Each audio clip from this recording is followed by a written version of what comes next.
السلام علیکم۔ قرض کے بارے میں حدیث۔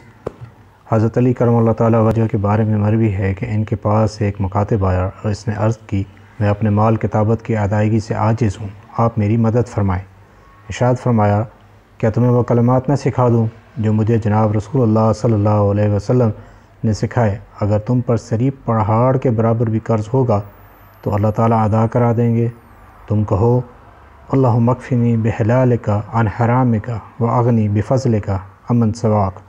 اے اللہ، مجھے حرام سے بچا کر اپنے حلال سے میری کفایت فرمائیے اور اپنے فضل سے مجھے اپنے غیر سے غنی فرما دیجیے۔ اللہ تعالیٰ ہم سب کو نیک اعمال کی توفیق عطا فرمائے، احادیث مبارکہ کو یاد کرنے کی توفیق عطا فرمائے، ان پہ عمل کرنے کی توفیق عطا فرمائے۔ احادیث مبارکہ سے ثابت جو دعائیں ہیں ان میں ہمیں کثرت سے اللہ تعالیٰ سے مانگنی چاہیے تاکہ ہمارے اعمال بہتر ہوں اور ہمارے معاملات بہتر ہو جائیں۔ اللہ تعالیٰ ہم سب پر آسانیاں فرما دیں۔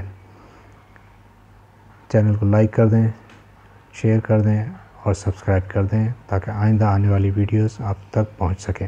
بہت شکریہ۔